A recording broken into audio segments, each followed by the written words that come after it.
सभी को मेरा नमस्कार। मैं मनीषा एस्ट्रोलॉजर। जैसा कि हमने लास्ट वीक शेयर किया था, एक ऐसी असफलता की कहानी जो आपके जीवन को काफ़ी हद तक बदल सकती है। आइए सुनते हैं कुछ ऐसे फेमस लोगों की सफलता और असफलता की कहानी। आज हम बात करेंगे हेनरी फोर्ड की जीवनी के बारे में। हेनरी फोर्ड एक अमेरिकन उद्योगपति, फोर्ड मोटर कंपनी के संस्थापक और मैस उत्पादन असेंबली लाइन के स्पॉन्सर भी थे। फोर्ड ने पहली ऑटोमोबाइल कंपनी विकसित की और निर्मित भी की, जिसे अमेरिका के मध्यम वर्गीय लोग भी आसानी से ले सकते थे। उनके द्वारा निर्मित ऑटोमोबाइल कंपनी को उन्हीं के उपनाम पर रखा गया था और जल्द ही इस कंपनी ने पूरी दुनिया में अपनी एक पहचान बना ली और साधारण ऑटोमोबाइल कंपनी ने जल्द ही बहुमूल्य कार बनाना शुरू किया और 20वीं शताब्दी में अपनी एक प्रभावशाली छाप छोड़ी। इसके बाद उन्होंने मॉडल टी नामक गाड़ी निकाली, जिसने यातायात और अमेरिकी उद्योग में क्रांति ला दी। फोर्ड कंपनी के मालिक होने के साथ ही दुनिया के सबसे धनी और समृद्ध लोगों में से एक थे। उन्हें फोर्डिज्म की संज्ञा भी दी गई थी। फोर्ड अंतर्राष्ट्रीय स्तर पर अपनी व्यापकता को बढ़ाना चाहते थे, इसलिए उन्होंने अपनी गाड़ियों की कीमतों में कमी कर बहुत से ग्राहकों को आकर्षित कर दिया। इसके बाद फोर्ड की फ्रेंचाइजी भी उत्तरी अमेरिका के बहुत से भागों में खोली गई। उन्होंने अपनी अधिकांश संपत्ति भी फोर्ड फाउंडेशन के नाम पर कर दी थी और ऐसी व्यवस्था भी करा दी थी कि वह स्थायी रूप से उनके ही परिवार के नियंत्रण में बनी रहे। अब हम बात करेंगे प्रारंभिक जीवन के विषय में। हेनरी फोर्ड का जन्म 23 जुलाई 1863 को मिशिगन के ग्रीनफील्ड फार्म में हुआ था। असल में उनका परिवार इंग्लैंड के समरसेट से था। फोर्ड के 15 साल की आयु में ही उनके माता पिता की मृत्यु हो गई थी। हेनरी फोर्ड के भाई बहनों में Margaret Ford 1867, 1938, Jain Ford, William Ford 1871, 1917 और रॉबर्ट फोर्ड 1873, 1934 शामिल हैं। किशोरावस्था में उनके पिताजी ने उन्हें एक जेब घड़ी दी थी।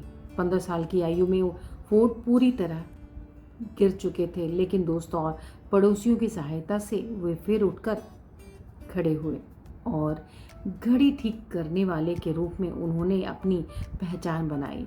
परिस्थिति को देखकर उनके पिता उन्हें पारिवारिक फार्म देना चाहते थे, लेकिन फोर्ड को फार्म पर काम करना पसंद नहीं था। बाद में उन्होंने लिखा कि मुझे कभी भी फार्म से प्यार ही नहीं था, बल्कि फार्म में काम करने वाली मेरी माँ से मुझे प्यार था। 1879 में जेम्स फ्लावर एंड ब्रदर्स और बाद में 1882 में ड्राई डॉक कंपनी के साथ काम करने के लिए उन्होंने घर छोड़ दिया था। बाद में उन्होंने वेस्टिंग हाउस में भी स्टीम इंजन पर काम किया। इस समय में फोर्ड ने Goldsmith, Bright and Stratton business college में बुक कीपिंग का भी अभ्यास किया था। विवाह की बात करें तो विवाह और परिवार के बारे में कुछ बातें करेंगे। फोर्ड ने क्लारा जेन ब्रायंट 1866, 1985, 11 अप्रैल 1988 में की थी और उनकी पत्नी की सहायता से ही वे एक सामिल भी चलाते थे, शामिल। उनका एक बेटा भी है। उनका एक पुत्र एड्सल फोर्ड 1893 से 1943 की बात की जाए। करियर 1891 में फोर्ड एडिशन ज्ञानवर्धन कंपनी के इंजीनियर बने। 1893 में मुख्य इंजीनियर के रूप में उनका प्रमोशन हुआ। प्रमोशन होने के बाद उनके पास पर्याप्त समय और पैसे दोनों थे और तभी उन्होंने गैसोलीन इंजन पर खोज करना भी शुरू किया। उनकी यह खोज 1896 में पूरी हुई और उन्होंने एक गाड़ी का भी निर्माण किया जिसका नाम फोर्ड क्वेड साइकिल रखा गया था। उन्होंने 4 जून को इसका सफल प्रशिक्षण भी किया था।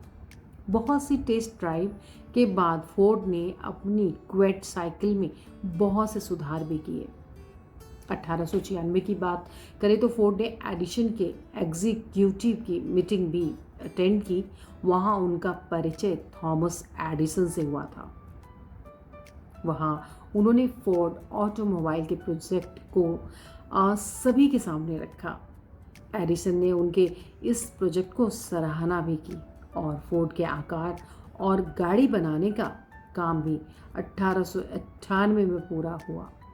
ट्रिटाइट लेवर करने विलियम एच मर्फी का पूंजी के समर्थन से चलने वाले फोर्ड ने एडिशन कंपनी से इस्तीफा भी दे दिया था और 5 अगस्त 1899 को नई ट्रिटाइट ऑटोमोबाइल कंपनी की स्थापना भी की थी।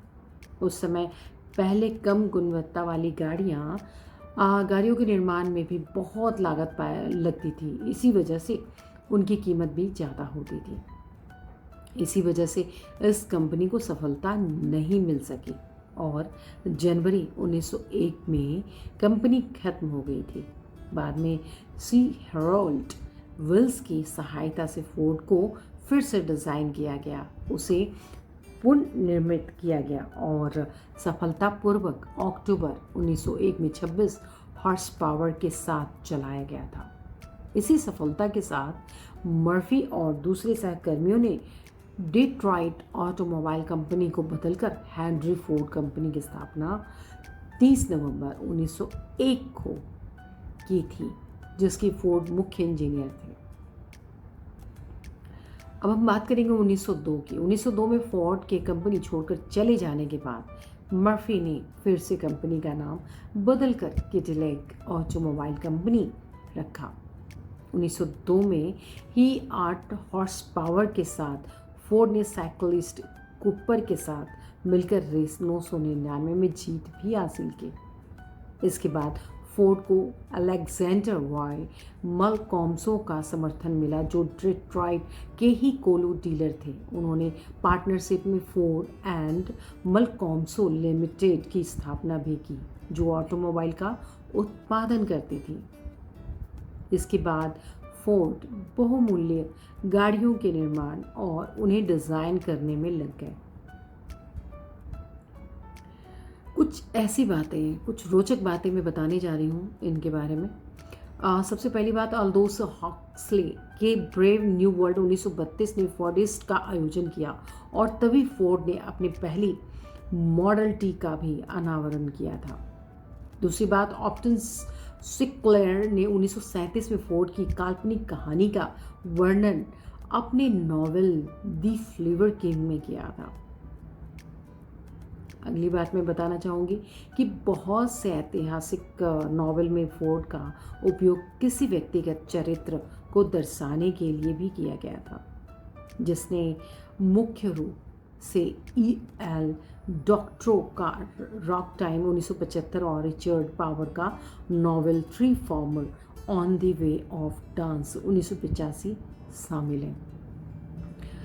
अगली बात कहूँगी, 1986 में रॉबर्ट लकी की बायोग्राफी में फोर्ड, उनके परिवार और उनकी कंपनी तीनों का ही वर्णन था और उसका शीर्षक था Ford the man at the machine. इस किताब को 1987 में अपनाया गया था। 2005 में ऐतिहासिक उपन्यास द प्लॉट अगेंस्ट अमेरिका में फिलिप रोथ ने फोर्ड को एक बहुदिमागी व्यक्तित्व भी बताया था। ब्रिटिश लेखक डगलस गॉलब्रेथ ने फोर्ड के शांति जहाज का उपयोग उपन्यास किंग हेनरी 2007 के मौत की जगह के रूप में किया था। ये कुछ ऐसी रोचक बातें हैं जिन्हें बता रही हूँ। 2008 में ही फोर्ड ने दुनिया में अपनी पहचान बनवा ली थी और दुनिया की सबसे कीमती और बहुमूल्य गाड़ियाँ बनाने वाली कंपनियों में भी शामिल हो गई थी। 1946 की बात करूँ तो 1946 में ऑटोमेटिक हॉल फेम भी रह चुके थे वो। सम स्वर संगीतकार फेडिक ग्रोफ ने हेनरी फोर्ड के सम्मान में एक टून कविता की रचना भी की थी। काफ़ी रोचक बातें हैं इस तरह की। आज मैंने एक ऐसे असफल व्यक्ति की सफलता की कहानी आपको सुनाई मैंने, या कह लें कि सफल व्यक्ति की असफल व्यक्ति की सफलता की कहानी। कैसे लोग सक्सेस होते होते रह जाते हैं, लेकिन रह के फिर सफल होने की कोशिश करते हैं। हमारा कहने का तात्पर्य यह है कि अगर आप मेहनत कर रहे हैं तो घबराइए नहीं, एक दिन आप सक्सेस ज़रूर होंगे। इसलिए आपको मैं ये मोटिवेशनल स्टोरी इसलिए शेयर कर रही हूँ ताकि आप अपने जीवन में डटे रहें। ज़्यादा जानकारी के लिए, हमारे साथ जुड़े रहने के लिए हमें व्हाट्सएप करें और हमें कमेंट बॉक्स पर मैसेज करना ना भूलें, ताकि मैं इतनी प्रेरक कहानियाँ आप सभी से शेयर करती रहूँ। मैं मनीषा एस्ट्रोलॉजर आप सभी के समक्ष मैं फिर नेक्स्ट वीक शनिवार को एक नई स्टोरी के साथ सफलता से लेकर असफलता तक की कहानी लेकर आऊँगी। आप सभी का धन्यवाद।